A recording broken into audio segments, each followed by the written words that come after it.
Hello, dear listeners. Before we begin today's story, I'd like to send a special hug to Andy Derricks from Kimberley, South Africa.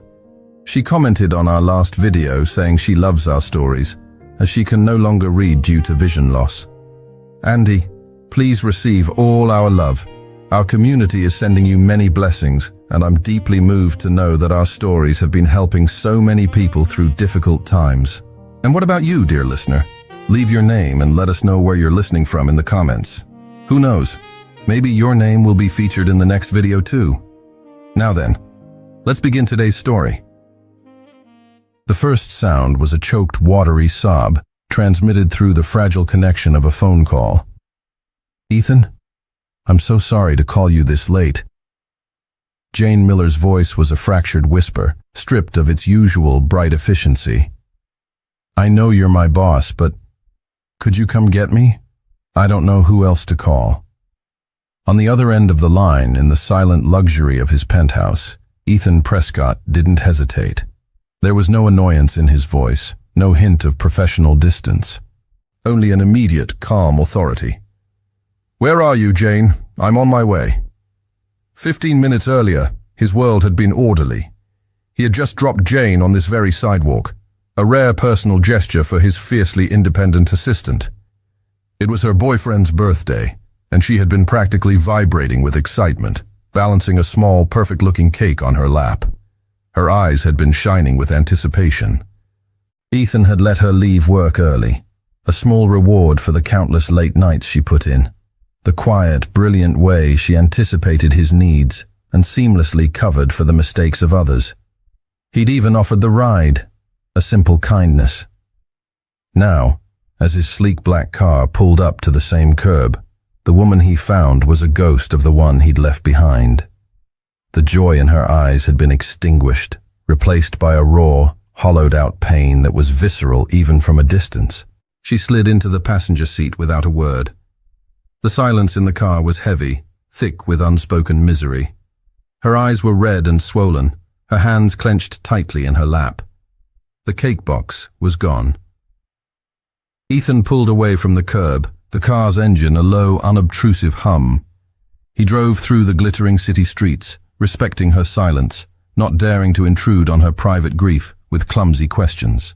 He was a man who solved problems, but this was a wound, and he had no idea how to begin to mend it. He was about to ask the perfunctory question, "Should I take you home?" when her voice, fragile as glass, broke the quiet. "He wouldn't open the door," she whispered, her gaze fixed on the blur of lights outside the window. I rang and rang. I knew he was home. I could hear the music. She took a shaky breath, the sound of her carefully constructed world shattering. I went around to the side window, the one in the kitchen. I just wanted to see. I saw her. There was a woman in the kitchen. She was wearing his shirt. The confession landed in the silent car with the force of a physical blow. It was a simple statement, but it held a universe of betrayal. Ethan's hands tightened on the steering wheel, a surge of protective, white-hot anger rising in him on her behalf. An anger at the faceless man who had so carelessly broken this bright, dedicated woman. He said nothing, just continued driving until he pulled up in front of her modest apartment building. He put the car in park, the engine idling softly. The silence returned, but it was different now. It was charged, intimate. He finally turned to look at her. His usually professional, detached expression was gone, replaced by a deep, genuine empathy. His voice, when he spoke, was low and firm, a stark contrast to the storm of anger he felt inside. It was more than a boss speaking to an assistant. It was a man speaking to a woman, a human being seeing another's pain. "You deserve better, Jane." The words hung in the air between them, a simple, powerful truth. In the quiet intimacy of the car, surrounded by the sleeping city, a line had been crossed. The space was no longer defined by their roles, but by a sudden, undeniable current of electricity, a shared moment of vulnerability that changed everything. 30 minutes later, Jane was cocooned in the hollow comfort of her small apartment. The television was on. the forced laughter of a sitcom, a pathetic attempt to drown out the sound of her own ragged sobs. A half-eaten tub of ice cream was melting on the cushion beside her, a cliché she was too heartbroken to resist. She was adrift in a sea of misery, the words "she was wearing his shirt" playing on a cruel, endless loop in her mind. Her phone buzzed on the coffee table, the sound jarring in the quiet room. She ignored it. It buzzed again. With a groan, she reached for it, expecting a pathetic, self-serving apology text from Drake. But the name on the screen made her heart skip a beat. Ethan Prescott. She hesitated, then answered, her voice thick and hoarse from crying. "Hello? Jane, it's Ethan." His voice was calm, steady, a stark contrast to her emotional chaos. "I know this is a terrible time," he began, his tone unusually hesitant. "But I need to ask you something." He paused, and the question, when it came, was strange and direct. "Do you trust me?" The question caught her completely off guard. Trust him? As a boss, absolutely. He was fair, demanding but brilliant. But this was different. This was personal. "Yes," she found herself whispering, unsure why. "Good," he said, a note of relief in his voice. "I have an unusual proposal. I want you to get away. Just for the weekend, with me." The invitation was so bizarre, so out of left field that it momentarily silenced her grief. "What? Why?" "Because right now, this city is full of memories you don't need," he said simply. "And because I could use a break too." There was an urgency in his voice, a hint of his own burdens that suggested this wasn't just about her. It was a lifeline he was extending, perhaps to both of them. She was confused. She was heartbroken. But she was also adrift, with nothing to lose. The thought of staying in her apartment, drowning in memories of Drake, was unbearable. "Okay," she said, the single word a leap of faith into the unknown. "Pack a bag for a warm climate," was all he said before hanging up. An hour later, he was at her door. He didn't take her to the commercial airport. Instead, the sleek black car purred its way to a private hangar, where a small, elegant jet sat waiting on the tarmac, its engines humming softly. The sheer scale of his wealth, something she intellectually knew but had never truly witnessed, hit her with full force. During the flight, as the lights of the city receded below them, she finally found the courage to ask the question that had been burning in her mind. "Ethan, really? Why are you doing this?" He turned in his plush leather seat to face her, his expression serious. "Because, Jane," he said, his voice low and sincere. "For months, I've watched you work. You're brilliant, you're dedicated, and you're the only person in my entire orbit who doesn't seem to care that my last name is Prescott. You see the work, not the wealth." He paused, his gaze dropping for a moment. "And I know what betrayal feels like. I know how it can hollow you out. No one should have to go through that alone." The confession, so personal and unexpected, created a new, intimate tension between them. They landed in a small private airstrip as the sun was rising, the air warm and scented with salt and citrus. A car took them to a secluded villa nestled in the hills overlooking the sparkling blue of the Italian coast. It was his personal refuge, a place of breathtaking beauty and absolute privacy. The next day, in an attempt to clear her head, they went for a hike along a rugged coastal path. The beauty of the landscape was a soothing balm on her raw emotions, but as they navigated a steep, rocky section, her foot slipped. A sharp, searing pain shot up her leg, and she cried out, collapsing to the ground. Her ankle. Without a word of hesitation, Ethan was there. He knelt, his hands gently probing the rapidly swelling joint. "It's sprained," he diagnosed, his touch surprisingly gentle. Before she could protest or even process what was happening, he scooped her into his arms, her own arms instinctively wrapped around his neck for balance. She was suddenly, shockingly aware of his strength, of the solid wall of his chest, of the clean, masculine scent of his skin. He carried her as if she weighed nothing, his steps sure and steady on the uneven path. Back at the villa, he gently set her down on a sofa, his face a mask of concern.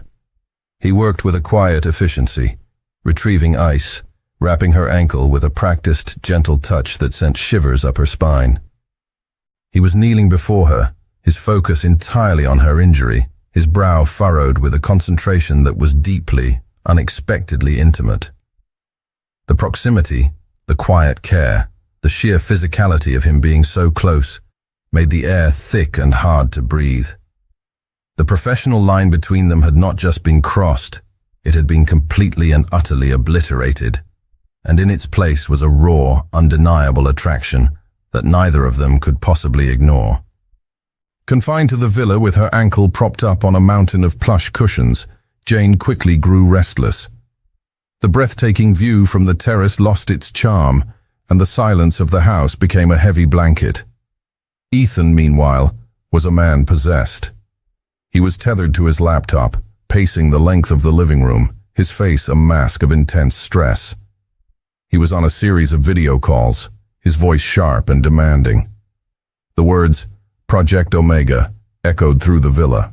Jane gathered from the snippets of conversation that it was the biggest, most important software launch in his company's history. A project that would either solidify his legacy or shatter his reputation. "I'm going out of my mind with boredom," she finally said during a break in his calls. "Is there anything I can read?" "The library is upstairs," he said, his eyes still glued to his screen, his mind clearly a million miles away. "I can't get up the stairs, remember?" she replied, a hint of playful exasperation in her voice. She pointed to his laptop. "What about those? The reports for Project Omega. Let me have a look. Maybe I can find a typo." He glanced at her, a flicker of amusement in his tired eyes. It was an absurd request. She was his administrative assistant.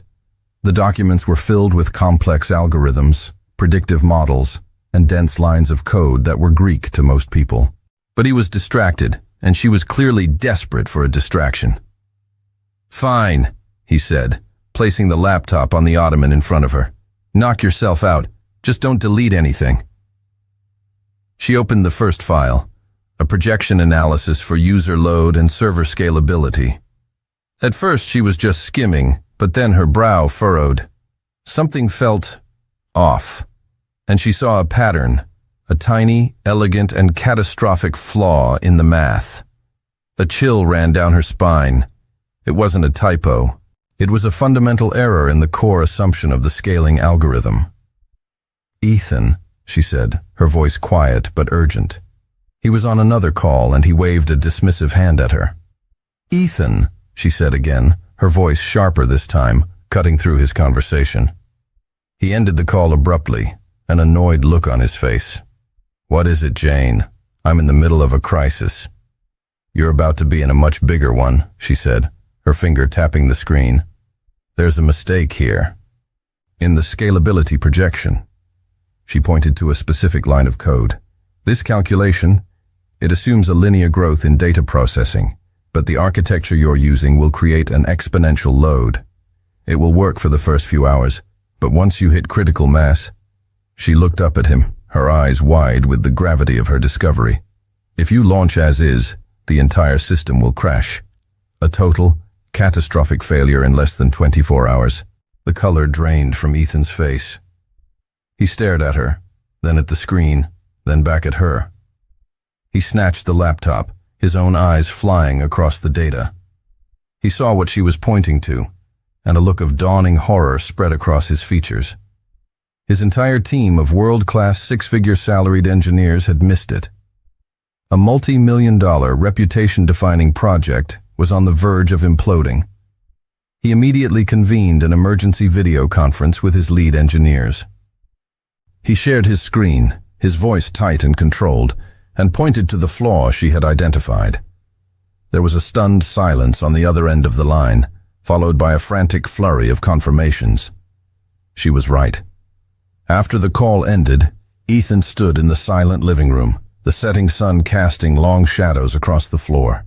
He looked at Jane, who was watching him with a nervous expression. He was no longer looking at his assistant. He was looking at a hidden genius, a secret weapon he never knew he had. He walked over and knelt in front of her, his expression a mixture of awe and utter disbelief. "How, Jane?" he asked, his voice barely a whisper. "How in the world did you know that?" The question hung in the quiet, sun-drenched room. "How did you know?" It wasn't an accusation. It was a plea for understanding from a man whose entire world had just been tilted on its axis. Jane looked down at her hands, a faint flush of embarrassment coloring her cheeks. The secret she had guarded for so long, the ghost of the life she had been forced to abandon, was about to be exorcised. "I wasn't always an administrative assistant," she began, her voice soft. "I was 3 years into a software engineering degree at Stanford." Ethan's eyes widened in surprise. Stanford's engineering program was legendary, notoriously difficult to get into and even harder to complete. "What happened?" he asked gently, sensing the story was a painful one. "My aunt," Jane whispered, a familiar ache settling in her chest. "She raised me after my parents died. She was my whole world. She got sick. Really sick. The treatments were expensive and the insurance didn't cover everything. I dropped out of school to work full-time to help pay the bills, to be with her." She stared out at the sparkling sea, the memory still raw. She passed away 2 years ago. But the medical debt, it was a mountain. I was drowning in it. Going back to school was impossible. The job at your company was the best I could get without a degree. It was steady. It paid the bills. She finally looked at him, her eyes shining with unshed tears. "I just never stopped loving it. The logic, the problem solving. I read articles. I do online tutorials. I try to keep up. It's the one part of that old life I couldn't let go of." Ethan listened, his expression unreadable, but his attention absolute. He was seeing her, truly seeing her for the first time. He saw the brilliant mind, the fierce loyalty, the quiet sacrifices she had made. He saw the incredible, untapped potential that had been buried under a mountain of bad luck and personal tragedy. A deep, profound sense of injustice stirred within him. He stood up and began to pace the room, a restless energy radiating from him. He stopped, his back to her, and looked out at the horizon. "I'm going to pay off your debts," he said, his voice firm, decisive. "All of them, and I'm going to fund the remainder of your degree, whatever it costs." Jane's heart leaped, but she immediately shook her head. "Ethan, no, I can't let you do that. It's too much, it's charity." He turned to face her, a slow, determined smile spreading across his face. "Then don't consider it charity," he said, walking back toward her. "Consider it an investment." He knelt in front of her again, his gaze intense and sincere. "Prescott Tech is making a strategic investment in its single most valuable asset. You. You saved Project Omega. You did something my entire team couldn't. You don't belong behind a desk scheduling my meetings, Jane. You belong in our lab, building the future." After a few hours, he opened the folder and took out a sheet of paper. He placed it on her lap. "This is a contract," he said, his eyes twinkling. "But not the kind you're thinking of. It's an advance on your future employment. It outlines a full scholarship, a debt settlement, and a senior engineering position at Prescott Tech, waiting for you the day you graduate." She stared at the folder, speechless. Her hands trembled as she opened it. It was all there, in black and white. A future she thought had been stolen from her, handed back to her not as a gift, but as something she had earned. He wasn't saving her. He was recognizing her. He was betting on her.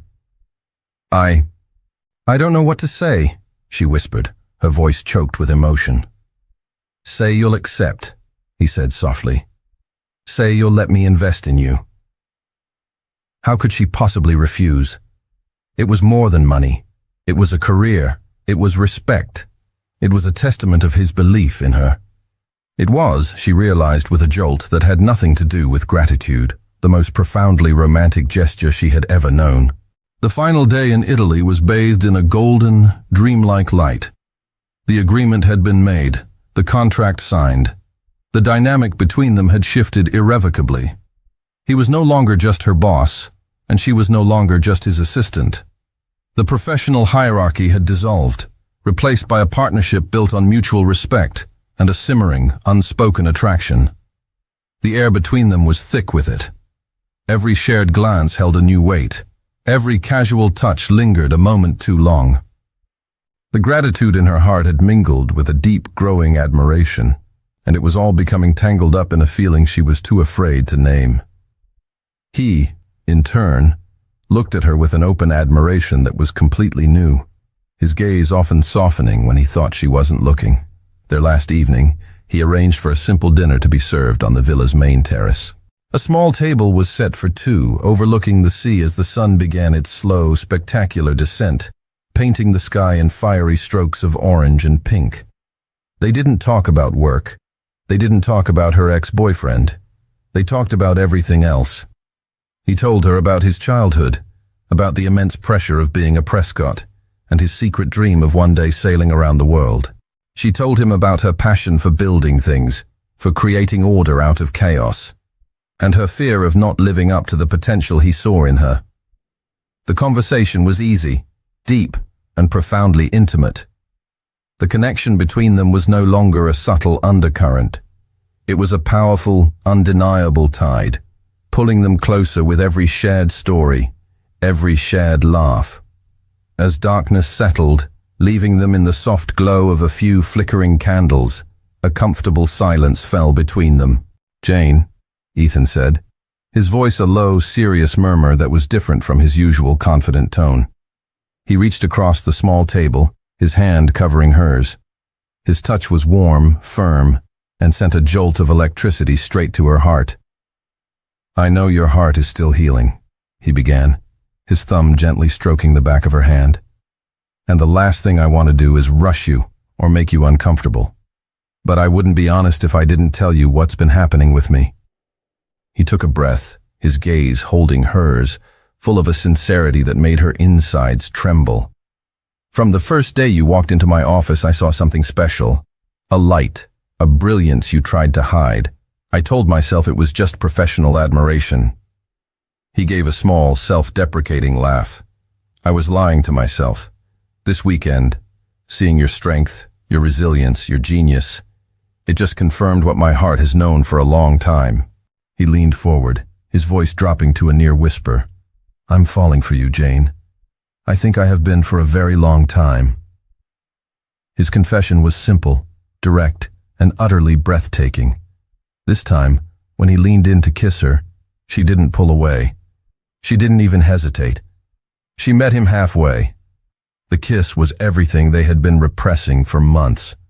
It was tender with unspoken admiration, passionate with pent-up longing, and deeply comforting with a sense of rightness, of coming home. It was a kiss that tasted of expensive wine, salt air, and the promise of a new beginning. When it finally ended, they didn't pull apart. They rested their foreheads together, their eyes closed, their breaths mingling in the warm Italian night. The professional line had been crossed. The personal boundary had been erased. They were finally just a man and a woman who had found each other in the wreckage of their lives. But as the reality of their situation began to creep back in, a single, terrifying question hung in the air between them. What happens Monday morning when the CEO and his former assistant, the company's newest engineering prodigy, walk back into the real world? The return to reality was less of a crash and more of a strange, thrilling recalibration. The office buzzed with the news. Jane Miller, the quiet, efficient administrative assistant, was not only back in school finishing her engineering degree on a full company scholarship, but she was also working part-time as a junior consultant on the now flawless Project Omega. Her relationship with Ethan was their secret, a fragile, beautiful thing they nurtured in quiet moments. Shared smiles across a crowded conference room, late nights working side by side in his office that ended with soft, stolen kisses, weekends spent far from the corporate world. Jane was happier than she had ever been. She was intellectually stimulated, her future was bright, and she was falling deeper in love with a man who saw and valued every part of her. A few weeks into her new life, an email landed in her university inbox. It was from a man named Ronald Sterling, identifying himself as an angel investor and head of Sterling Innovations. Dear Ms. Miller, the email read, I have been following the recent buzz around Prescott Tech's Project Omega. Through my sources, I've learned of the pivotal role a brilliant young mind played in saving it from disaster. I make it my business to identify and nurture emerging talent. I would be honored if you would join me for lunch to discuss your future. Jane's heart swelled with pride. Someone outside of Ethan's circle had recognized her contribution. It was validation. Flattered and seeing no harm in it, she accepted the invitation. She didn't know that Ronald Sterling wasn't just an investor. He was Ethan's most ruthless rival, a man known for corporate espionage and poaching top talent. They met at a chic minimalist restaurant downtown. Ronald was charming, impeccably dressed, and praised her work with a sincerity that felt intoxicating. He listened intently as she spoke about her passion for engineering.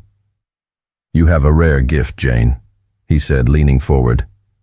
Which is why I'm concerned. I've seen this story before.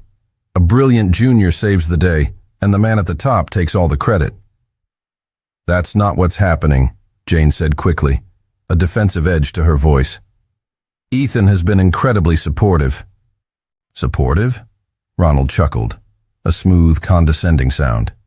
He's paying your tuition? Jane, you saved him from a $100 million catastrophe.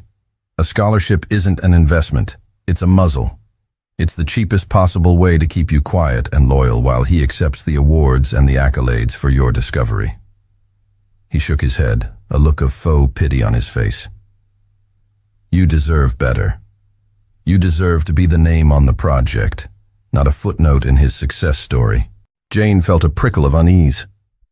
She defended Ethan, insisting he wasn't like that.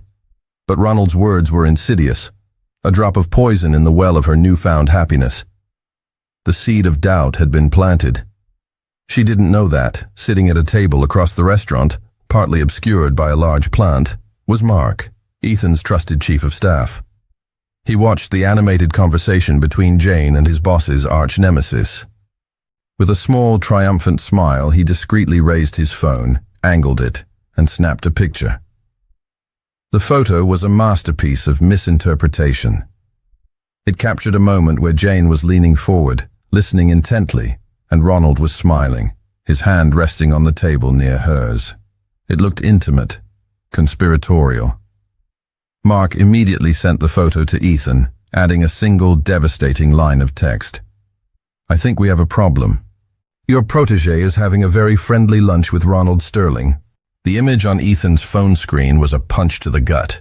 Jane, Ronald Sterling, leaning in close, smiling. The context didn't matter. The visual was a betrayal in itself. All his old demons, the ghosts of past betrayals by people who only wanted his name or his money, rose up with a vengeance. The trust he had so carefully, so tentatively placed in her felt like it was shattering. And behind it all was the insidious whisper of Mark's feigned concern. When Jane walked back into the Prescott Tech offices later that afternoon, her mind still wrestling with the doubts Ronald had planted, she found Ethan waiting for her. He wasn't in his office. He was standing in the middle of the open-plan workspace, his posture rigid, his face a cold, unreadable mask. My office. Now, he said, his voice devoid of all warmth. It was the voice of her CEO, not the man who had kissed her under the Italian stars. A knot of dread tightened in her stomach. She followed him into the glass-walled office, and he shut the door behind them, the quiet click echoing the sudden closing of his heart. He didn't yell. He didn't raise his voice. What he did was infinitely worse. He was cold, clinical, and dripping with a disappointment that felt like acid. He held up his phone, displaying the picture Mark had sent. Explain this, Jane. She stared at the photo, her mind struggling to process the implication. That's... I had lunch with an investor. Ronald Sterling. He reached out to me. He said he was impressed with my work. Your work? Ethan interrupted, a bitter, humorless laugh escaping his lips. Or my work? Did he want to talk about your future, Jane? Is that what this was about? He was parroting the poison Mark had been feeding him for weeks. He was just offering advice, she stammered, feeling defensive, cornered. Advice? Ethan's voice was dangerously low. Or an offer. Did he offer you more, Jane? A bigger check? A title? Is that what this is? After everything I've done for you, after I gave you a future, you were sitting there smiling, selling yourself to my biggest rival. The accusation, so baseless and cruel, struck her like a physical blow. He wasn't just questioning her loyalty, he was questioning her very character. He was reducing their entire relationship, his investment in her, to a simple transaction, the very thing Ronald had accused him of. Sell myself? She whispered, her voice trembling. The hurt was so profound it felt like a physical wound. You think, after everything, that I'm for sale? Tears welled in her eyes, but they were not tears of sadness. They were hot, angry tears of betrayal. The man she loved, the man she thought finally saw her for who she was looking at her and seeing a commodity. You know what? She said, her voice suddenly gaining a cold, hard strength born of pure heartbreak. Ronald was right about you. The words were a desperate last-ditch effort to make him see, to make him understand how deeply he was wounding her. But to Ethan, blinded by his own pain and fear, it sounded like a confession. So there was an offer, he said, his face hardening into stone. That was it, the final, unforgivable blow.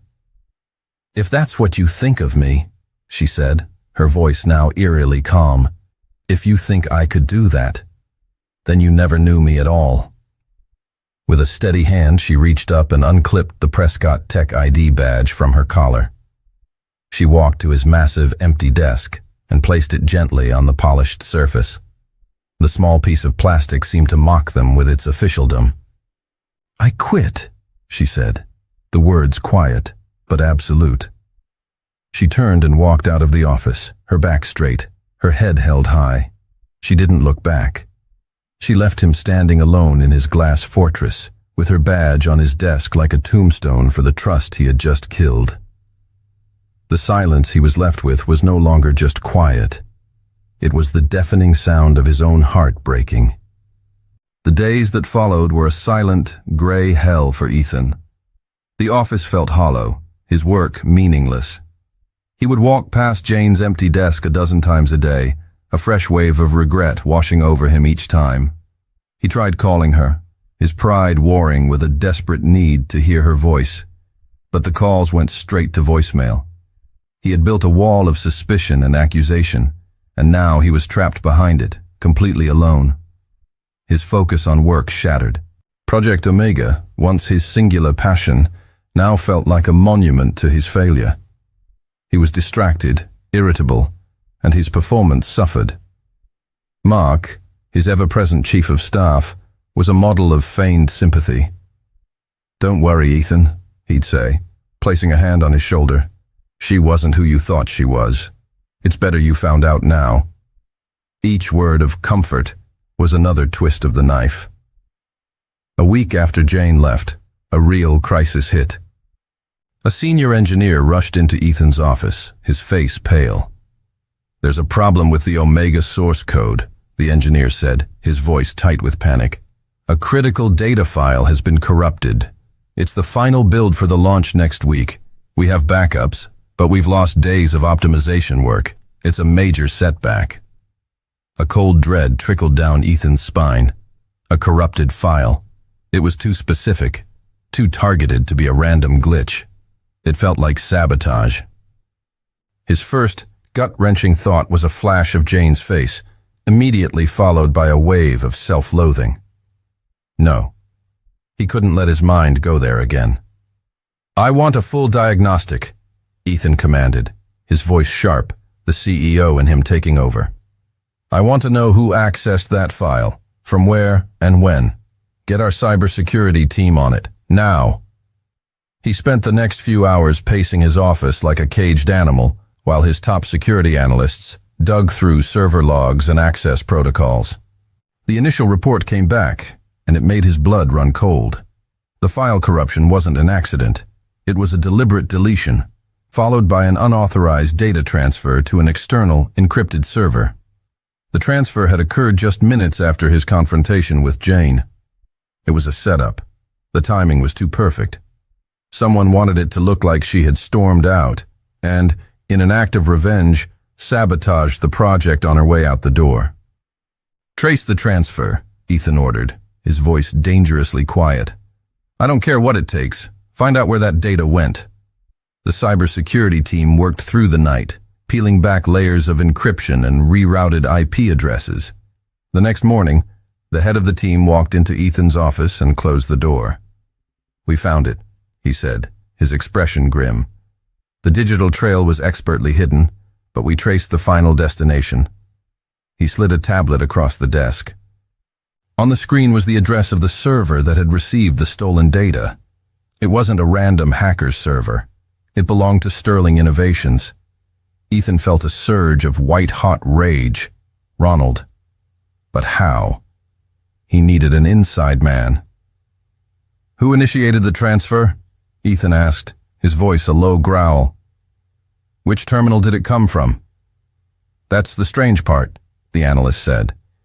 "The access credentials used were yours, Ethan. But the transfer wasn't initiated from your terminal. It was routed through a different workstation on the executive floor." He pulled up another screen. "Workstation 7B. Ethan's blood turned to ice. He knew exactly who sat at Workstation 7B. He found Mark in the break room, pouring a cup of coffee, a smug, satisfied look on his face. Ethan walked up to him, his movements unnervingly calm. "Mark," he said, his voice soft. "Ethan, just the man. I was thinking we should—" "It was you," Ethan interrupted, his voice dropping to a deadly whisper.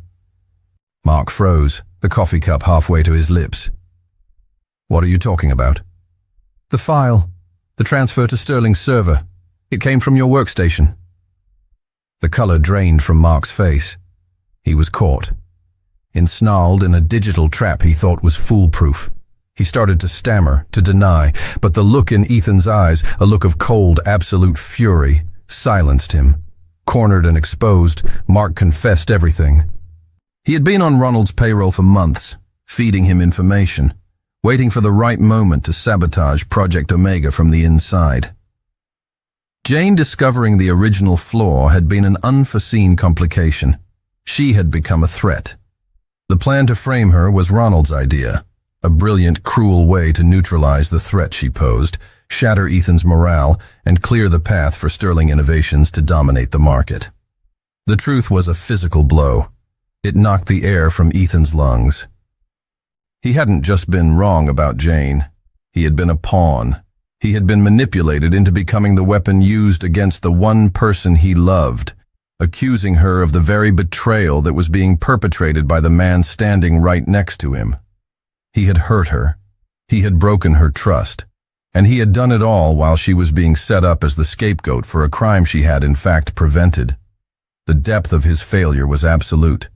And now, she was gone. Months passed.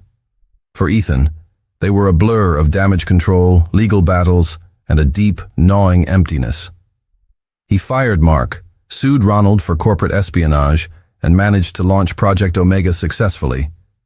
But the victory felt hollow. Every accolade, every glowing press mention, was a bitter reminder of the woman who should have been by his side, sharing the triumph. He had her scholarship money transferred to an untouchable trust, but he knew it was a hollow gesture. He had broken something far more valuable than a contract. For Jane, those same months were a period of painful, transformative rebirth. The first few weeks after she left were a haze of heartbreak and disillusionment. She had retreated to her small apartment, The silence, a constant reminder of her loss. The pain of Ethan's accusation was a sharper wound than Drake's infidelity had ever been. Drake had betrayed her love. Ethan had betrayed her very essence. But Jane Miller was not a victim. She was a builder. She was a problem solver. One morning, staring at her own tear-streaked reflection in the mirror, she remembered the feeling of utter helplessness after her breakup with Drake, the confusion and the loss of self-worth. She thought about the countless other women who must feel that same way after a heartbreak, a job loss, or any of life's brutal setbacks. An idea sparked. A solution to a problem. She refused to be defeated. Using the small savings she had painstakingly accumulated and a modest personal loan from a credit union, adamantly refusing to touch the trust Ethan had set up, she got to work. She wasn't just an engineer. She was a woman who understood the intricate architecture of a broken heart. She poured all her pain, her brilliance, and her empathy into a new project. It wasn't a massive corporate undertaking. It was something deeply personal. She spent her days in coffee shops, coding furiously, and her nights sketching out user interfaces. She interviewed therapists, nutritionists, and fitness coaches. The result was Bloom. It wasn't just another wellness app. It was a holistic, empathetic companion for women navigating difficult life transitions. It combined guided meditations for healing, personalized fitness plans to rebuild strength, nutritional advice for self-care, and, most importantly, a secure, anonymous community forum where women could share their stories and support one another. The interface was intuitive, the design was beautiful, and the core philosophy was one of compassion, not competition. She launched it quietly, with no marketing budget, relying only on word of mouth. And it exploded. It started as a trickle, then became a flood. Women shared it in private groups, texted it to friends going through a divorce, recommended it to daughters struggling with self-esteem. The app's authenticity resonated. The stories in the community forum were raw, real, and powerful. Bloom wasn't just an app. It was a movement. Within 3 months, it had gone viral. Tech blogs started writing about the mysterious new app that was dominating the charts. Investors started calling. Jane Miller, the former administrative assistant who had disappeared from the tech world, was suddenly the most talked about new CEO in the industry. She had taken her deepest pain and engineered it into her greatest success. One crisp autumn morning, an official embossed envelope arrived at her small, bustling office. She opened it, her heart giving a nervous flutter. It was an invitation. She had been nominated for the Innovator of the Year award at the National Technology Leadership Summit, the most prestigious awards ceremony in the country. Her app, Bloom, was a contender. And as she scanned the list of other nominees, her breath caught in her throat. The front-runner for the grand prize, the Award for Technological Excellence, was, of course, Prescott Tech for the groundbreaking success of Project Omega. The stage was set. Their paths were inevitably about to cross again. The night of the award ceremony was a glittering spectacle of power and innovation. The grand ballroom was filled with the titans of the tech industry, a sea of tuxedos and designer gowns. But tonight, Jane Miller was not an outsider. She was not a waitress or an assistant. She was a contender. She moved through the crowd with a quiet confidence that was entirely new. Her dress was simple but elegant, her hair styled in soft waves. She was no longer the girl who needed rescuing. She was a woman who had built her own kingdom. She exuded a calm, centered strength that turned heads more than any flashy jewelry could. Then she saw him. He was across the room, surrounded by a circle of industry heavyweights, but he seemed distant, his smile strained. Their eyes met across the crowded ballroom, and for a moment, the entire world seemed to fall away. The noise, the music, the people, it all faded into a dull hum. In his eyes, she saw a cocktail of emotions so potent it made her breath catch. Regret, admiration, and a deep, aching longing. The crowd around him seemed to part, and he began walking toward her. Each step he took felt deliberate, momentous. The inevitable reunion was happening. He stopped a few feet in front of her, a respectful distance. He looked older, more tired than she remembered, the weight of the past few months etched into the lines around his eyes. "Jane," he said, his voice low, almost rough. "You look incredible." "So do you, Ethan," she replied, her voice cooler and more steady than she felt. "Congratulations on the success of Project Omega." "It should have been your success too," he said immediately, the regret in his voice raw and undisguised. He shook his head, as if words were failing him. "I'm sorry, Jane. I know that's not enough. I know it doesn't fix anything. But I need you to hear it." The sincerity in his eyes was a sharp pang in her chest. She saw the man she had fallen in love with, not the cold accuser from that terrible day. "I'm going to make it right," he continued, his gaze intense. "Tonight." Before she could ask what he meant, a booming voice from the stage announced the final, most prestigious award of the evening. "And now, for the Award for Technological Excellence, an award recognizing the single most impactful innovation of the year. The nominees are..." A drum roll began. The screen behind the stage flashed with logos. Bloom was there, and so was Project Omega. "And the winner is..." The presenter opened the envelope. "Prescott Tech for Project Omega." A wave of applause swept through the ballroom. Ethan didn't move. He just stood there, looking at Jane, his expression pained. A colleague patted him on the back, urging him toward the stage. With a final, meaningful look at her, he turned and walked toward the podium, the golden trophy waiting for him. He stepped up to the microphone, the heavy award in his hands. The spotlight was on him. The world was watching. He looked out at the vast, expectant crowd, his gaze sweeping over the faces until it found hers and held it. He took a deep breath, ready to begin the speech that would define his victory. The spotlight was blinding, the applause a deafening roar in Ethan's ears. He stood at the podium, the heavy, cold weight of the trophy in his hands, a stark contrast to the burning turmoil in his chest. This was the pinnacle of his professional life, the culmination of years of work, the ultimate validation, and it felt completely, utterly hollow. He looked out at the sea of faces, but the only person he truly saw was Jane. She was standing near the back of the room, her expression a mixture of pride, pain, and guarded curiosity. This moment, he realized, wasn't about his victory. It was about his redemption. He cleared his throat, and the room fell into a hushed, expectant silence. "Thank you," he began, his voice steady, amplified throughout the grand ballroom.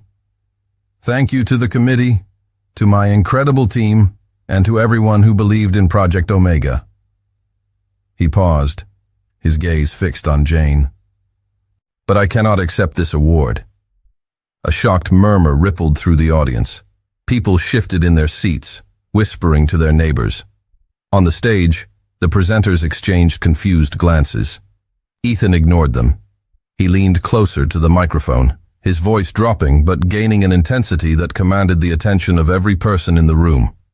"A few months ago," he continued, "Project Omega was on the verge of a catastrophic failure. A flaw buried deep in its code, a mistake worth hundreds of millions of dollars, was missed by my entire team of senior engineers. The project, and my company's reputation, was about to be destroyed." He let the confession hang in the air, the admission of fallibility, stunning the corporate world. It wasn't saved by a team of experts or a high-priced consultant. It was saved by one person, a brilliant, intuitive engineer who saw what no one else could. He took a deep breath, the hardest part of his confession yet to come. This same person was then targeted in a vicious act of corporate espionage, orchestrated by my rival, Ronald Sterling, and carried out by my own chief of staff, Markinson Bell. He named them, publicly. The gasps in the room were audible now. He was not just admitting a weakness, he was declaring war. They conspired to sabotage this project and to frame this brilliant young woman as a traitor. "And I," he said, his voice cracking with a raw, self-recriminating pain. "In my own fear and arrogance, blinded by my own past, I fell for it. I accused an innocent person, the very person who had saved me, of the worst kind of betrayal." His eyes, glistening under the hot stage lights, found Jane's again. The entire audience seemed to turn with him, their gaze following his. "The success of Project Omega, the reason I am standing on this stage tonight, is due to one person and one person alone," he declared, his voice ringing with absolute conviction. "The true genius behind this project is not me. The true innovator is not me." He lifted the heavy golden trophy, the symbol of his supposed triumph. "This award," he said, his voice thick with emotion, "belongs to its rightful owner. It belongs to Jane Miller." He didn't wait for the applause or the reaction. He stepped down from the podium, leaving a stunned and silent audience in his wake, and began to walk through the crowd. He walked with a singular purpose, his eyes never leaving her, the heavy trophy extended in his hands like an offering.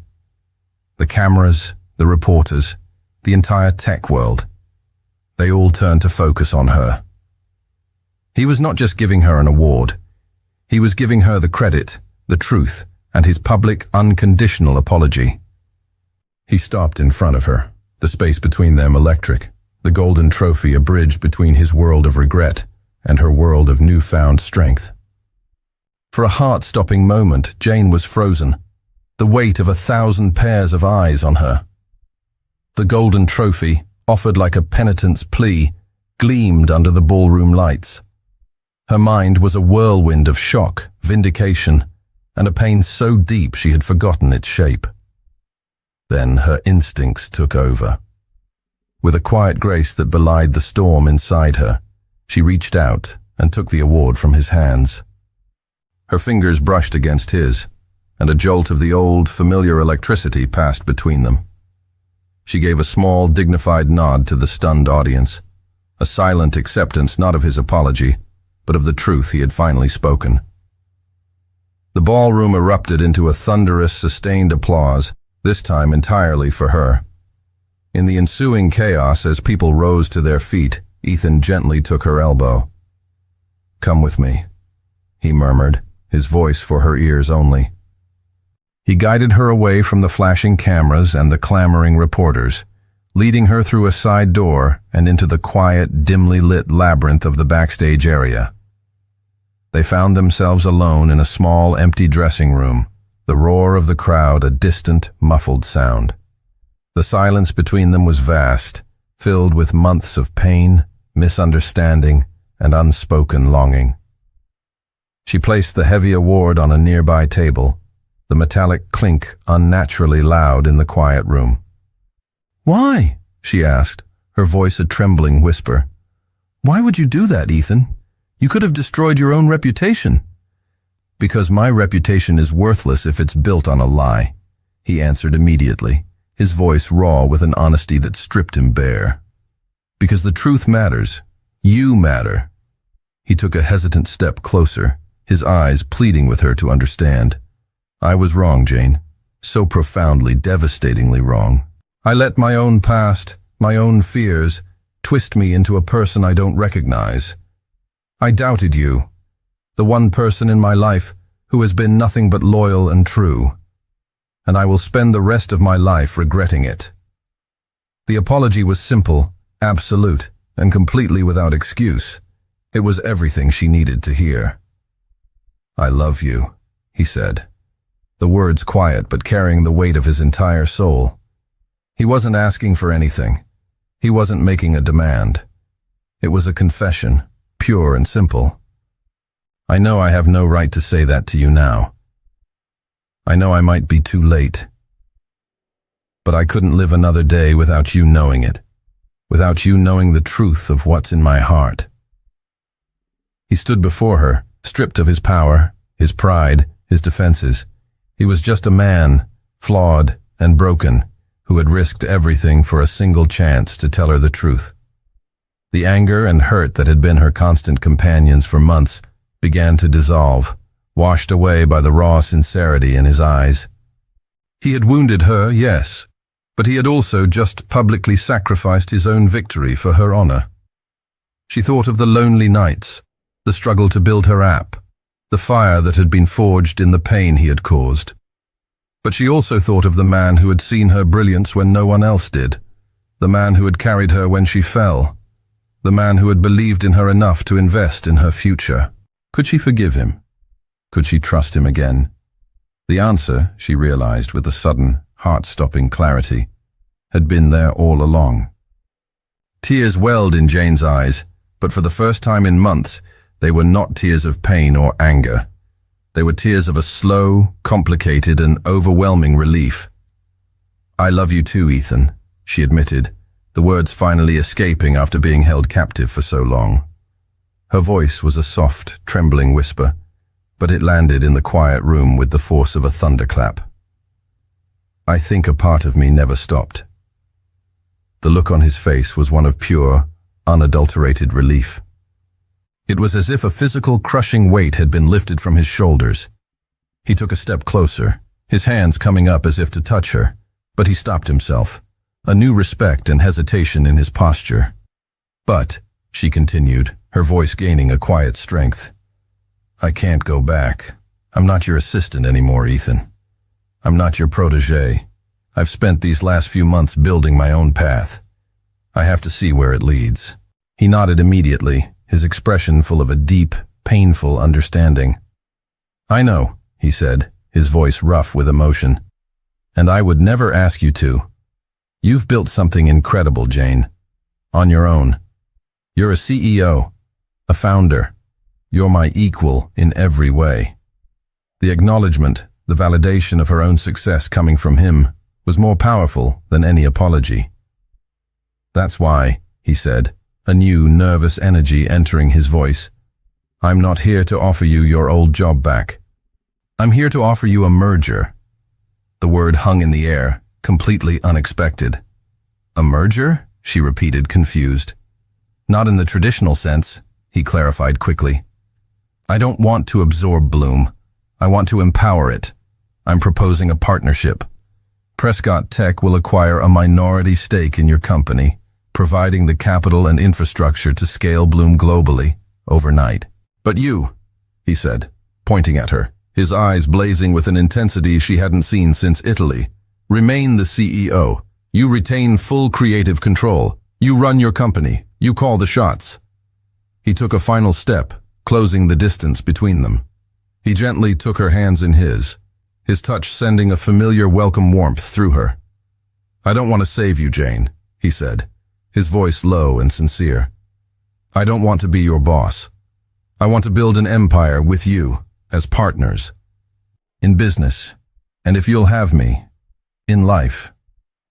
She stared at him, speechless. It was the most audacious, respectful, and breathtaking proposal she could have ever imagined. He wasn't trying to put her back in a box, even a gilded one. He was offering her a bigger stage, a louder microphone, and his unwavering support to help her amplify her own voice. He didn't want to own her success. He wanted to champion it. It was everything she had ever wanted, to be seen, to be valued, to be respected as an equal. To have a partner who didn't just love her, but who fundamentally believed in her. A slow, brilliant smile spread across her face. "Mr. Prescott," she said, a playful, familiar light returning to her eyes. "I believe we have a deal." 6 months later, the tech world was still buzzing. The merger of Prescott Tech and Bloom was the story of the year, a masterclass in modern partnership.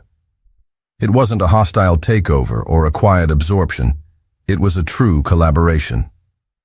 With the full force of Prescott Tech's resources behind it, Bloom expanded globally at an explosive rate, helping millions of women and becoming a household name. And at the helm of it all were the industry's new power couple, Ethan Prescott and Jane Miller. Jane's new office was a testament to her journey. It was a spacious, light-filled corner office on the top floor of the newly christened Bloom Tower, a building Ethan had insisted her company have to itself. The walls were covered not with corporate art, but with her own charcoal sketches and motivational prints. It was a space that was both professional and deeply personal, a reflection of the company she had built. The door opened without a knock, a familiar, comfortable habit. Ethan walked in, a slight smile on his face, holding 2 coffee mugs. He placed one on her desk, black, just how she liked it. It was a small ritual they had, a quiet nod to the old days that now felt a lifetime away. "You look like you're plotting world domination," he said, leaning against the edge of her desk. "Just the wellness sector," she replied with a grin, not looking up from the tablet she was sketching on. "For now." Their dynamic was a beautiful, intricate dance. They were partners in every sense of the word. In the boardroom, they were a formidable team, challenging each other, pushing each other to be better, their combined vision driving both companies to new heights. In private, they were just Ethan and Jane, leaving the weight of their empires at the door, finding solace and laughter in the quiet moments. He watched her for a moment, a look of profound admiration on his face. "You have a meeting," he said finally. She looked up, confused. "I don't. My calendar is clear for the next hour." "It's a new meeting," he said, a mischievous glint in his eye. "A top priority investment proposal, and the investors are waiting." Intrigued, she followed him out of her office. He didn't lead her to a conference room. Instead, he led her to the private elevator, taking it all the way to the roof. When the doors opened, she gasped. The rooftop terrace, which was usually a stark, empty space, had been completely transformed. Strings of fairy lights were woven through the trellises. Hundreds of candles flickered in the twilight, and the air was filled with the soft scent of roses and jasmine. In the center of it all, a single table was set for 2. There was no one else there. "Ethan, what is all this?" she asked, laughing, completely taken by surprise. He took her hand, his expression turning serious, his eyes full of a deep, nervous sincerity. "It's a proposal," he said, his voice soft. "The most important one of my life." The city lights glittered below them like a carpet of fallen stars, but Jane only had eyes for Ethan. The man who had once been her intimidating boss, then her unexpected savior, and finally her fierce champion, now stood before her, his heart completely bare. "Jane Miller," he began, his voice a low, earnest murmur against the quiet hum of the city. He didn't let go of her hand. "I've offered you a job. I've offered you an investment. I've offered you a merger." A soft smile played on her lips as she remembered the whirlwind of their journey. "I gave you a scholarship and a title," he continued, a flicker of the old pain in his eyes. "I gave you a thoughtless, stupid accusation and a world of doubt when you deserved nothing but my absolute trust. But you, in return, you gave me your forgiveness. You taught me how to trust again. You became my partner in every sense of the word, and you made my world whole." He took a deep breath, his gaze so full of love it made her heart ache.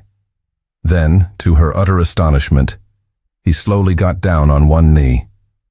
He pulled a small velvet box from his pocket. He opened it, and inside, nestled on a bed of dark silk, was a ring. It wasn't a massive, ostentatious diamond meant to signal wealth. It was an elegant, custom-designed piece, a band of platinum that twisted and flowed like a line of code, culminating in a single brilliant, clear diamond. It was a perfect fusion of art and logic. It was them. "So now," he said, his voice thick with emotion as he looked up at her, "I want to offer you one last contract. The final one. It has no exit clauses, no stipulations, only a single binding promise. I promise to spend the rest of my life proving to you what I told you on that first terrible night, that you deserve better, that you deserve everything. You deserve a partner who will champion your brilliance, a love that is unconditional, and a lifetime of happiness. Jane Miller, my brilliant, resilient, beautiful partner, will you marry me?"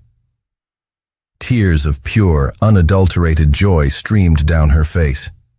She was laughing and crying at the same time, a beautiful, happy mess. "Yes," she whispered, her voice choked with happiness. "Yes, of course, yes." He slid the ring onto her finger. It was a perfect fit. He stood up, pulling her into his arms and kissing her with all the passion, respect, and profound love that had grown between them. It was a kiss that sealed their final, permanent merger. They had started as a boss and an assistant, a relationship defined by hierarchy and professional distance. They had navigated betrayal, heartbreak, and doubt. But they had emerged not just as equals, but as two halves of a stronger whole. They were the king and queen of their own, shared empire, one built not on the cold, hard logic of business, but on the resilient, unbreakable foundation of trust, forgiveness, and a love that had proven strong enough to fix anything.